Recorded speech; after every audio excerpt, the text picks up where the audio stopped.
కొన్ని కొన్ని విషయాలు ఎంత స్పష్టంగా చెప్తే అంత క్లారిటీగా ఉంటుంది.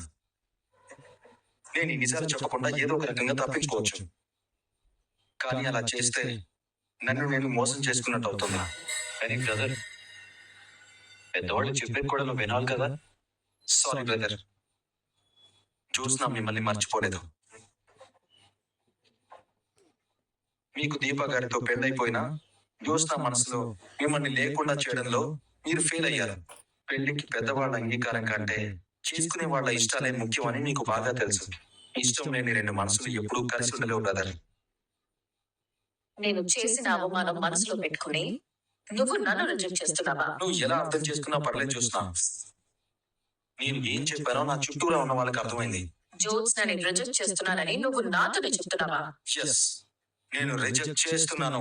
నీ మనసులో నేను ఉన్నానని నమ్మకం కలిగిన రోజున నీతో 7 అడుగులు నడవడానికి నేను సిద్ధంగా ఉంటాను. నేను చెప్పాల్సింది చెప్పాను. నేను ఇక బయలుదేరతాను. సూరజ్, మళ్ళీ ఏంటి మేడం? చివరిగా కన్ఫర్మేషన్ కోసం అడుగుతున్నాను. నా కూతురు మనసులో వాళ్ళ బాబు లేడు అని నీకు అర్థమైతే నీకు పెళ్లి చేసుకోవడానికి అభ్యంతరం లేదు కదా? లేదు మేడం, కానీ అది ఎవరో చెప్పడం కాదు, నేను నమ్మాలి. నాకు నమ్మకం కలగాలి. అయితే నువ్వు ఇక్కడే ఉండాలి. లేదు మేడం, నా దారి వేరే ఉంది. నువ్వే తప్పు చేయలేదని నీకు కనిపిస్తే నువ్వు ఇక్కడే ఉండు. వెళ్ళిపోయావంటే నువ్వు తప్పు చేసినట్టే. సరే మేడం. ఇది అసలు నేను ఊహించలేదు దీపా. సూరజ్ ఎందుకలా మాట్లాడాడో నాకు అసలు అర్థం కావట్లేదు. ఇక్కడ 2 విషయాలు స్పష్టంగా ఉన్నాయి బాబా. సూరజ్ మీద నీకు అనుమానం వచ్చింది కదా? అవును. ఇప్పుడు ఆ అనుమానం తీరిపోయింది. ఎలా? నిజంగా సూరజ్ మీద నీకున్న అనుమానం కరెక్టే అని కాసేపు అనుకున్నాం. సూరజ్ మంచివాడు కాకపోతే తనే అవకాశవాది అయితే జ్యోత్స్నని పెళ్లి చేసుకోవాలి, కానీ జ్యోత్స్న ఇష్టం గురించి మాట్లాడకుండా పెళ్లికి సరే అనేవాడు. ఎందుకు? కోట్ల ఆస్తి తన సొంతం అవుతుంది కాబట్టి. కానీ సూరజ్ అలా లేదు. సూరజ్కి ఇచ్చిన డబ్బులు తిరిగిచ్చేయడమే కాకుండా పెళ్లి కూడా వద్దన్నాడు. జ్యోత్స్న అంటే ఇష్టం అన్నాడు కదా. అన్నాడు, కానీ జ్యోత్స్న మనసులో నువ్వున్నావు కాబట్టి పెళ్లి రిజెక్ట్ చేశాడు. ఆ మాట అందరి ముందు అనకుండా ఉండాల్సింది. బాధపడుతున్నావా బావా? సూరజ్ ఒక రకంగా మంచి పనే చేశాడు. అందరికీ తెలిసిన విషయం అయినా ఓపెన్ గా ఏనాడు పెద్దగా మాట్లాడుతుంది లేదు. అలాంటి విషయాన్ని సూరజ్ కొన్ని బద్దలు కొట్టినట్టుగా చెప్పాడు. అవును బాబా. సూరజ్ చెప్పింది కూడా నిజమే దీపా. మనం జ్యోత్స్న విషయంలో ఫెయిల్ అయ్యాం. అలా అన్నందుకు ఫెయిల్ అవుతున్నావా? ఎందుకు ఫీల్ అవటం? ఇది సూరజ్ జీవితం. తను ఏం చెప్పాలనుకున్నాడో అది స్పష్టంగా చెప్పాడు. అది కొందరికి నచ్చొచ్చు, నచ్చకపోవచ్చు. నువ్వైతే సూరజ్ ని నమ్ముతున్నావు కదా? నమ్ముతున్నాను. ఆలో జరిగింది చూసిన తర్వాత సూరజ్ మీద పూర్తి నమ్మకం కలిగింది. పెద్దయిన విషయంలో కొంత అనుమానం ఉందన్నమాట నిజమే, కానీ సూరజ్ నా అనుమానాన్ని తీర్చేశాడు. ఒక్కో మాట నిపుతో. ఇది వరకు నమ్మకం ఉండేది, ఇప్పుడు నమ్మకం కలిగింది. సూరజ్ జీవితంలోకి జ్యోత్స్న లాంటి అమ్మాయి కాకపోతే మరొక మంచి అమ్మాయి రావచ్చు, కానీ జ్యోత్స్నకి సూరజ్ కి మించిన భర్త రాడు. ఇదే మాట అత్త కూడా నమ్ముతుంది. జ్యోత్స్న మనసులో నేను ఉన్నానని తెలిసినా పెళ్లి చేసుకోవడానికి సిద్ధపడి ఉంటే సూరజ్ మోసగాడయ్యేవాడు. కానీ అలా చేసుకోలేనని చెప్పి తన నిజాయితీ నిరూపించుకున్నాడు. అందరికీ నిరూపించాడు. ఈ విషయంలో అత్తకి మరింత నచ్చుంటాడు. మా అమ్మకి సూరజ్ మంచి అల్లుడు అవుతాడు, కానీ జ్యోత్స్న ఒప్పుకోవాలి కదా. జ్యోత్స్న మనసు మారాలి, అది సూరజ్ కి తెలియాలి. ఇది జరిగే పని కాదు. జరగాలి బాబా, జరిగేలా మనమే చేయాలి. నిజమే దీపా, జరిగేలా చేయాలి. జ్యోత్స్న సూరజ్ పెళ్లి జరిగితే నువ్వే ఇంటి వారసురాలు అని చెప్పడానికి లైన్ క్లియర్ అవుతుందని నేను ఎదురు చూస్తున్నాను. కానీ జ్యోత్స్న మనసు మార్చుకోదే. పైగా సూరజ్ ఎంత అవమానించిందో తనే చెప్పాడు. ఒక రకంగా చూస్తే జ్యోత్స్నకి సూరజ్ మీద పీకల దాకా పగుంది. మనసు మార్చుకోవడం కాదు, సూరజ్ మొహం కూడా చూడదు. కష్టమే. తెలుసు, కానీ తప్పదు. ఈ పెళ్లి మన బాధ్యత. సూరజ్ తన ప్రేమని, తన మనసుని అందరికీ అర్థమయ్యేలా చెప్పాడు దీపా. కానీ జ్యోత్స్న వీటిల్లో ఏది యాక్సెప్ట్ చేయదే. చేసేలా మనమే చేయాలి బావా. అదే మన పని, అదే మన కర్తవ్యం, అదే మన బాధ్యత. అంతేనంటావా? అంతే బావా. ఈ పెళ్లి జరగాలి. సూరజ్ అంటే నాకు ఇష్టమని జ్యోత్స్నతో అనిపించాలి. మనం ఎలా అనుకుంటున్నావు? తాతేమనుకుంటున్నాడు? సూరజ్ వెళ్ళిపోతానంటే పోనివ్వకుండా ఎందుకమ్మా అవుట్ హౌస్ లో ఉండమన్నావు? వదిలేస్తే పోయేది కదా. మామూలుగా అయితే ఈ ఇంట్లోనే ఉండమని దాన్ని మావయ్య గారు హౌస్ లో ఉండమన్నాను. అదే ఎందుకని అడుగుతున్నా. నేను ఒకటి నమ్ముతున్నాను మావయ్య గారు. అదేంటంటే కార్తీక్ జ్యోత్స్నల పెళ్లి చేయాలని మనం ఎన్నో ప్రయత్నాలు చేశాం. కానీ చివరికి కార్తీక్ దీపని పెళ్లి చేసుకున్నాడు. వాళ్ళిద్దరికీ రాసి పెట్టింది జరిగింది. ఇదే నేను నమ్మేది. కార్తీక్ దీపకి రాసి పెట్టున్నట్టే జ్యోత్స్నకి సూరజ్ కి రాసి పెట్టింది. తను జ్యోత్స్నని రిజెక్ట్ చేశాడు కదమ్మా. నాకు నచ్చలేదు కాబట్టి వద్దంటున్నానని చెప్పలేదు మావయ్య గారు. నాకు జ్యోత్స్న నచ్చింది, కానీ జ్యోత్స్న మనసులో నేను లేను, అందుకే వద్దంటున్నాను అని చెప్పాడు. జ్యోత్స్న మనసులో సూరజ్ లేడు అంటే కార్తీక్ ఉన్నట్టే కదా అర్థం. ఆ మాట కూడా చాలా స్పష్టంగా చెప్పాడు. అలాంటప్పుడు తన మీద ఆశలు పెట్టుకోవడం ఎందుకు? మరో సంబంధం చూద్దాం. సరే మావయ్య గారు, మీరన్నది నిజం అనుకుందాం. మనం ఇంకో సంబంధం చూస్తాం. వాళ్ళకి కార్తీక్ గురించి తెలుస్తుంది. ఆ అబ్బాయి కూడా సూరజ్ లాగే అడిగాడు అనుకోండి, అప్పుడు మీరేం చేస్తారు? ఈ మాట నిజమే నాన్న. సూరజ్ కేవలం తన గురించి మాత్రమే చెప్పినట్లేదు. ఇది జ్యోత్స్నని పెళ్లి చేసుకోవాలనుకునే ప్రతి ఒక్కరికి వర్తించినట్లే చెప్పాడు. అవును మావయ్య గారు. జ్యోత్స్న ఎవరితో సంతోషంగా ఉండాలన్నా జ్యోత్స్న మనసులో జీవితంలో ఒక్కరే ఉండాలి. మనసులో ఒకరు, జీవితంలో మరొకరు ఉండకూడదు. అదే సూరజ్ చెప్పాడు. అంతే కదా నాన్న. సూరజ్ కి జ్యోత్స్న అంటే ఎంత ఇష్టమో తన మాటల్లో తెలిసింది. ఒక మనిషిని మనస్ఫూర్తిగా ప్రేమించేవాడు జీవితాంతం ఉంటాడో లేదో తెలియదు, కానీ ఆ మనిషిని అర్థం చేసుకునేవాడు, భరించగలిగేవాడు ఖచ్చితంగా జీవితాంతం ఉంటాడు. సూరజ్ జ్యోత్స్నని అర్థం చేసుకున్నాడు, తనని భరించాడు. జ్యోత్స్న గురించి సూరజ్ కి మనమేం చెప్పలేదు. ఇంకా మనమే సూరజ్ దగ్గర జ్యోత్స్న గురించి తెలుసుకోవాలేమో అనేంతగా సూరజ్ జ్యోత్స్నని అర్థం చేసుకున్నాడు. అది సరే దశరథ, కానీ జ్యోత్స్నని పెళ్లి చేసుకోను అన్నాడు, మనసు మారాలి అన్నాడు. అవును మావయ్య గారు. అలా టార్చర్ పెట్టేవాడు నా కూతురికి ఎందుకని నీకు అనిపించలేదా? ఇదే విషయం సూరజ్ జ్యోత్స్నని పెళ్లి చేసుకున్న తర్వాత చెప్పుంటే జ్యోత్స్న జీవితం ఏమయ్యేది? నిజాయితీ పరుడు కాబట్టి ముందే చెప్పాడు. సూరజ్ కి మించిన యోగ్యుడు నా కూతురికి భర్తగా రాడు మావయ్య గారు.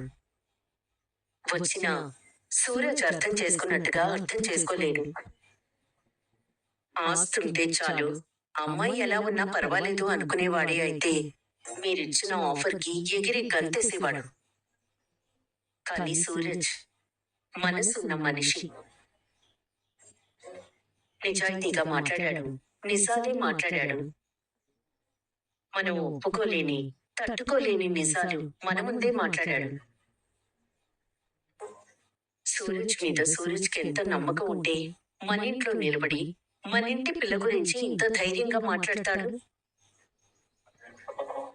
స్వార్థం లేని సూరజ్ మంచితనం మనకున్న ఐశ్వర్యం కంటే ఉన్నతమైంది. కష్టపడకుండా వస్తున్న కోట్ల ఆస్తిని కూడా వదులుకోవడానికి సిద్ధపడుతున్న సూరజ్ వ్యక్తిత్వం మన అంతస్తుల కంటే ఎంతో ఉన్నతమైంది మావయ్య గారు. మనం ఎంత వెతికినా, ఎన్ని రకాలుగా ప్రయత్నించినా సూరజ్ కన్నా యోగ్యుడైన భర్త మన జ్యోత్స్నకి రాడు. ఉండి ఉన్నా దొరకడు. సూరజ్ ఇక్కడ ఉండడం జ్యోత్స్న తట్టుకోలేదు కదమ్మా. అది జ్యోత్స్నకి వదిలేయండి మావయ్య గారు. కొన్ని మనం గట్టిగా పట్టుకున్నప్పుడు కాదు, వదిలేసినప్పుడే మంచి ఫలితాలు వస్తాయి. చూద్దాం ఏం జరుగుతుందో. ఉసి, తలుపు తీవే. రూమ్ లో ఏం చేస్తున్నావు? చూస్తా, తలుపు తీవే. నాకేదో భయంగా ఉంది. తలుపు బద్దలు కొట్టాల్సింది. హా.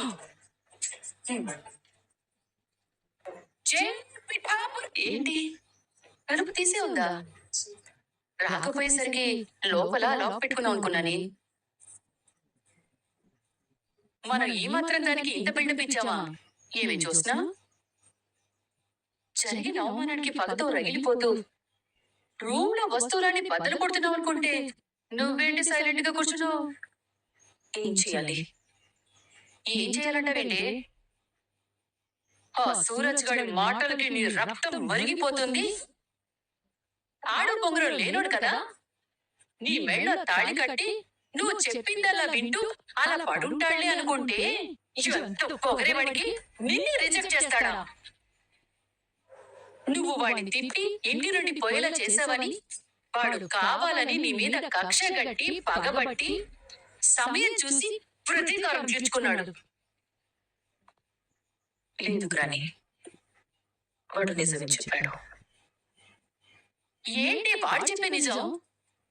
ది గ్రేట్ పారిజాత మనోరాల్ని, మాజీ మిస్ హైదరాబాద్ ని పెళ్లి చేసుకోనని రిజెక్ట్ చేస్తాడా? వాడి పరుపు దించాలి. వాడిని ఏదో ఒకటి చెయ్యాలి. ఏం చేయలేను. ఎందుకు? వాడు అన్ని నిజాలే చెప్పాడు. మళ్ళీ అదే మాట? మళ్ళీ అయినా ఇదే మాట చెప్తాను కానీ, ఎందుకంటే వాడు నిజాన్ని మాట్లాడాడు. వాడు నా వెనక బంగారం అని తిరగడం నిజమే, ఇష్టపడ్డం నిజమే, ప్రేమించడం నిజమే, పెళ్లి చేసుకుంటాను అనడం నిజమే. చూసినా? అవును గ్రాని, నన్ను రిజెక్ట్ చేయడం కూడా నిజమే. అది నువ్వెలా తట్టుకోగలుగుతున్నావు? తట్టుకోగలుగుతున్నానని ఎవరు చెప్పారు? వాడు చివర్లో అన్న మాట, నీ మనసులో నేను ఉన్నానని నమ్మకం కలిగిన రోజున నీతో 7 అడుగులు నడవడానికి నేను సిద్ధంగా ఉంటాను. మనసు మీద ముళ్ళు గుచ్చుకున్నట్టే ఉంది. నా మనసులో వాడున్నాడు అని నేను రుజువు చేయాలంట. నేను వాడికి రుజువు చేయడం ఏంటి కానీ, అసలు వాడెవడు? వాడికి ఏ అర్హత ఉంది మాట అనడానికి? వాడి ముందు నేను ప్రూవ్ చేసుకోవాల్సిన అవసరం ఉంది. నువ్వు ఏడుస్తున్నావా? ఇది బాధేంటి కొత్తగా కనిపిస్తున్నావు? నువ్వు బాధపడ్డవేంటి? వాడు నా వెంట తిరిగాడు గ్రాని, నా ప్రేమ కోసం వెంపర్లాడాడు, నన్ను ఇంప్రెస్ చేయడానికి ట్రై చేశాడు. కానీ ఇప్పుడు పెళ్లి గురించి అడిగేసరికి నా ఇష్టం చెప్పడానికి కంటే ముందే నా మనసుని అందరి ముందు పెట్టేశాడు. జ్యోత్స్న మనసులో వాళ్ళ బావున్నాడు, అందుకని నేను రిజెక్ట్ చేస్తున్నాను అన్నాడు. అది నాకు ఎలా ఉందో తెలుసా? ఊరేసే ఖైదీకి వాడు చేసిన తప్పులు బోర్డు మీద రాసి మెడలో వేలాడి తీసినట్టే ఉంది.